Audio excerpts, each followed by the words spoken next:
কথা বলার চেষ্টা করব দু একজনের সাথে। আপনাদের দাবিটাকে একটু বলবেন আমাদের।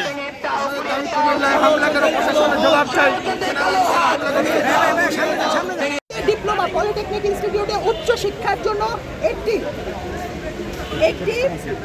হচ্ছে বিশ্ববিদ্যালয় প্রতিষ্ঠা করতে হবে এবং 4টি ইঞ্জিনিয়ারিং কলেজ প্রতিষ্ঠা করতে হবে। আমরা 4টি ইঞ্জিনিয়ারিং কলেজের জায়গা বলেছিলাম। নড়াইলে একটি ইঞ্জিনিয়ারিং কলেজ, নাটোরে একটি ইঞ্জিনিয়ারিং কলেজ, খাগড়াছড়ি এবং ঠাকুরগাঁও। এই 4টি ইঞ্জিনিয়ারিং কলেজে পূর্ণাঙ্গ 100% সিট ডিপ্লোমা প্রকৌশলীদের জন্য রাখতে হবে।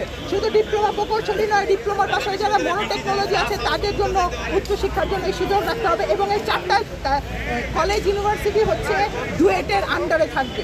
ভাই আপনাদের পরবর্তী কর্মসূচি কি?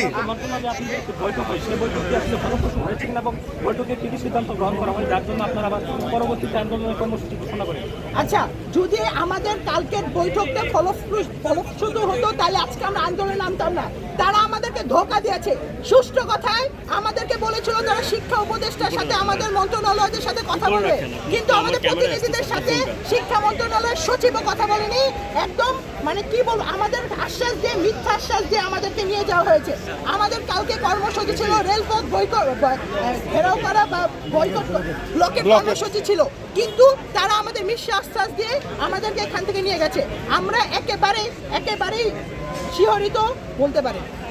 পরবর্তী কর্মসূচি কি ভাই? পরবর্তী কর্মসূচি অবশ্যই আমাদের প্রতিনিধি ভাইয়েরা জানিয়ে দিবে। আর এখনো পর্যন্ত আমি বাংলাদেশের প্রত্যেকটা মন্ত্রণালয় সকলকে বলে দিতে চাই, আপনারা যদি আমাদের দাবি বাস্তবায়ন না করে থাকেন, আপনারা টিভির পিছনে যারা আমাদের কণ্ঠ শুনছেন, টিভির পিছনে মোবাইলের পিছনে, ওই টিভি মোবাইল তৈরি করেছি আমরা। আজকে আপনারা যে নেট পাচ্ছেন, আপনারা যে বিদ্যুৎ পাচ্ছেন, ওই এক একটা সাব স্টেশনে বসে আছে এরকম ডিপ্লোমা ইঞ্জিনিয়ার। আমাদের এক চোখের পলকে কারেন্ট, গ্যাস, পানি সব বন্ধ করে দিতে পারে। আমাদের সিনিয়র ভাইরা ওই সব জায়গায় বসে আছে। আপনাদেরকে আমরা হুঁশিয়ার করে বলতে চাই, আমাদের দাবি যদি মানা না হয় বাংলাদেশ খারাপ থেকে খারাপ পরিস্থিতিতে যাবে। আপনার নাম আর পরিচয়টা বলেন। আপনার নাম পরিচয়টা বলেন নাকি? আমাদের দাবি মানার আশ্বাস আমরা 8 মাস ধরে চাচ্ছি।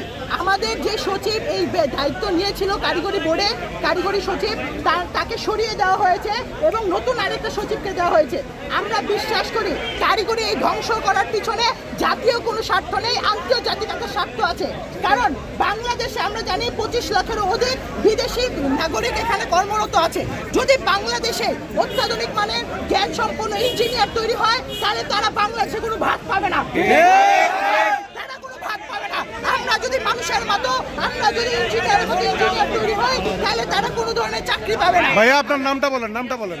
আমার নাম মোহাম্মদ সিফাতুল নবী, ঢাকা পলিটেকনিক ইনস্টিটিউট ইলেকট্রিক্যাল ডিপার্টমেন্টের শিক্ষার্থী। আর আন্দোলনের কোনো আপনার পোস্ট পদবি আছে? ঢাকা পলিটেকনিক ইনস্টিটিউট শাখার একজন আমি একজন প্রতিনিধি আছি, উপসহকারী। মূলত যে 6 দফা দাবি জানিয়েছিল সেই দাবি এখনো পূরণ হয়নি। তাদের এই দাবি পূরণ না হওয়াতে তারা ধারাবাহিক যে আন্দোলনের ঘোষণা দিয়েছিল তারই অংশ হিসেবে সারা দেশে জীবন নামাজ পর কাফন মিছিল ঘোষণা করেছিল। পলিটেকনিক এক হোক, এক হোক, এক হোক।